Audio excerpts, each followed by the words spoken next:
let's talk a little bit about the blooming phase. So vegetables bloom, fruits bloom, your flowers bloom. There's all sorts of blooming plants out there. And when they start to bloom, things shift a little bit. So if you're adding too much nitrogen, your plant's gonna be triggered to grow more leafy green parts. And that's not your flowers, and that's not gonna get you the harvest you want. And so when your plant is ready to switch to that blooming phase, sometimes they try a little bit early. So I've had certain plants that are like late May, early June, try and start blooming, and I know it's still too cold, or if I stop them from blooming, then they're going to grow more later on. And so sometimes I'll pick off those buds real fast just to encourage more leafy growth so that they're stronger later on, because more leaves mean more photosynthesis. But there is a balance. You do want them to switch into blooming at some point, and you do want them to change how they're working at that point. So when they switch into blooming, they need a lot more nutrients, and they need different nutrients. So they're going to need sometimes phosphorus, potassium, sometimes iron, sometimes copper. Depends on the plant, depends on their needs. And that's where something like our bloom juice and our bloom in soil comes in, because they will help trigger the blooming, because there are microbes in there that actually trigger the blooming. They help increase the number of blooms, which ultimately gets you either more flowers, more fruits, or vegetables, all of which we all love, right?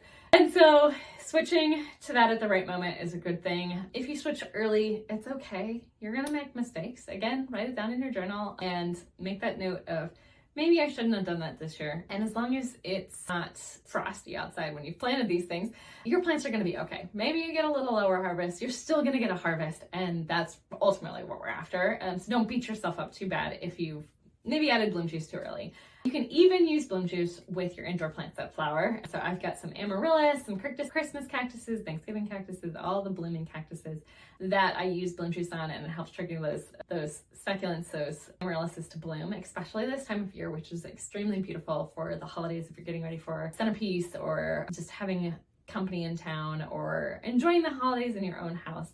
You can trigger that blooming and get it ready for the holidays on time. And so it's a really just great way to control the environment and get the blooms to go when you want them to. And then you can't take Mother Nature if Mother Nature is not behaving.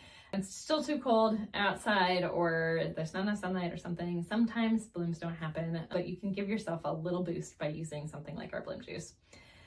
And then if you've got things like hydrangeas, those can change colors depending on what other micronutrients you're adding to it. And so paying attention to what else you've got going on, or if maybe you need an extra boost of something else, depending on your soil type even, that can also help with your harvests. But make sure you don't go overboard. A lot of people like to add calcium when they plant their tomato plants, because tomato plants do need higher calcium levels. But if you add too much calcium, then it locks out other nutrients. So calcium and magnesium, just like in your body, work together. And if you add too much calcium to a tomato plant, it prevents the tomato plant from uptaking magnesium, which looks the same as if you had a calcium deficiency.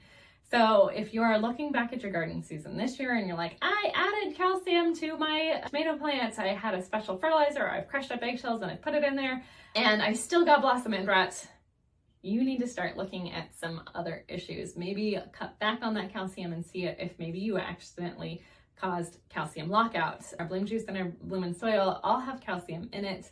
You don't need to add extra, but you do have to keep up on watering. So blossom end rot in tomatoes more commonly is because inconsistent watering. Tomatoes are finicky little creatures, and they like a specific amount of water consistently. So if they're looking dry, water them every day, and it'll help eliminate that blossom end rot. Now, that's not to say it couldn't be calcium, but a lot of times it's more commonly consistent watering. Maybe it's too dry, maybe it's too wet, maybe you got a lot of rain and you shouldn't water it for a while, and you'll see those kind of changes in your plants.